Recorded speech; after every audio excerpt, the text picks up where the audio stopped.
So raise your hands if you've got a dream. And raise your hands again if sometimes with that dream you think, how am I going to get there?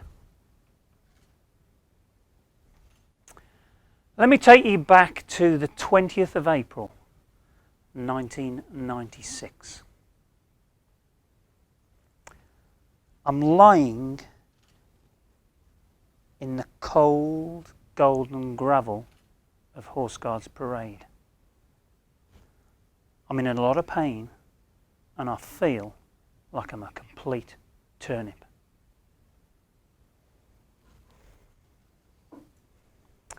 And I knew something was coming. Where have you been? Why does it take you so long? You left hours ago. Have you been in the pub? No, Dad. I've just run a marathon. I'll rephrase that. I've tried to run a marathon. It's bloody difficult. But let me take you back a year before. I stood at a funeral of a dear friend that had died of Hodgkin's lymphoma at the age of 32. Struck down before his life had even begun. And at that funeral, I said something really silly. Shall we do the London Marathon next year and raise some much needed money for charity? Great idea, Martin. Put the applications in, said my brother Mark. So we put our applications in and thought, we've got no chance of getting in. There's thousands of people want to run a marathon. But a few months later, 2 envelopes dropped through the letterbox and we had both somehow got into this marathon. I didn't think a lot of it. I played squash every week, every day of the week. I was fit. How could a marathon be difficult? So I didn't do much training until January came and I thought, well, I better do a bit of training, better do a few runs. Long run on a Friday, few runs during the week, it's all going to be dead easy, isn't it? Wasn't going to turn out like that, I can assure you. As it turned out, my longest run before the day was just a paltry 10.5 miles. And I was going to run 26. So there I was standing on the 20th of April 1996 at Blackfriars with all these other people dressed in what looked like their underpants. Lycra everywhere. And I'm in my vest that I normally wore under my work shirt. A pair of pumps from Woolworths. But I was standing there, I'm going to be brilliant. I'm going to do this in 3.5 hours or quicker. What do you think happened? The gun went and off we ran and I'm running strong and it's easy, but not for long. By the time I got to 10 miles,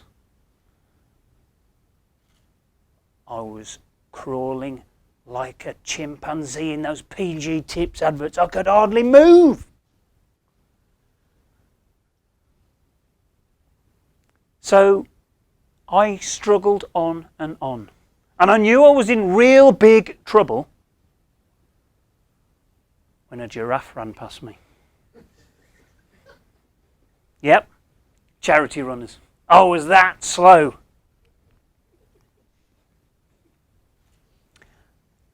And back in those days, there was hardly anybody watching the marathon until you got to Chelsea Embankment.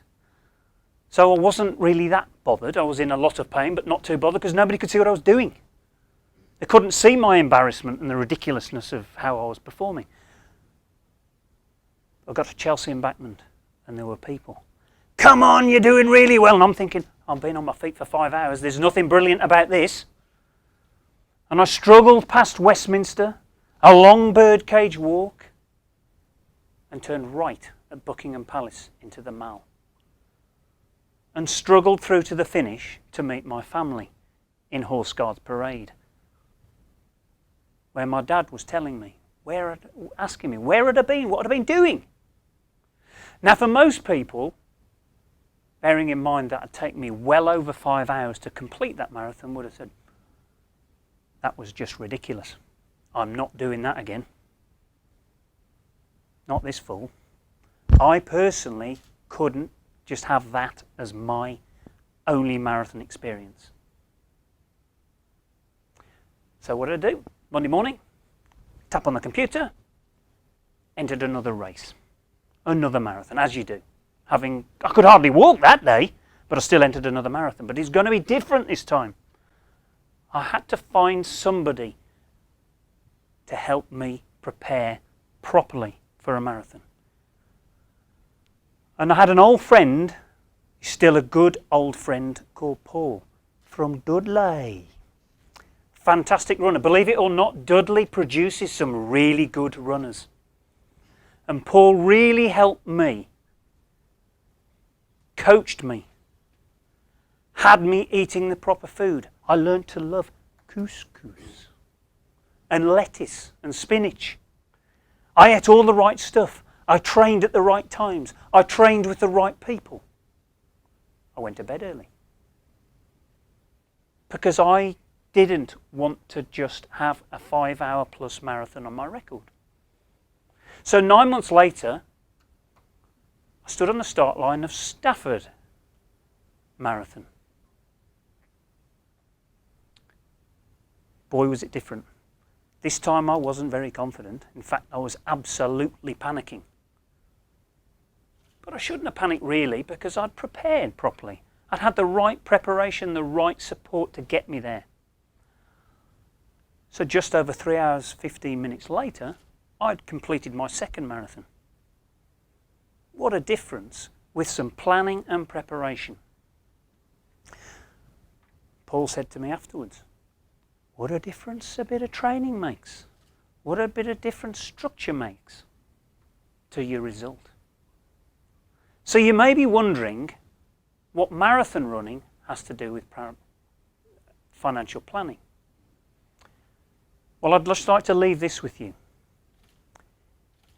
If we fail to plan, we're planning to fail.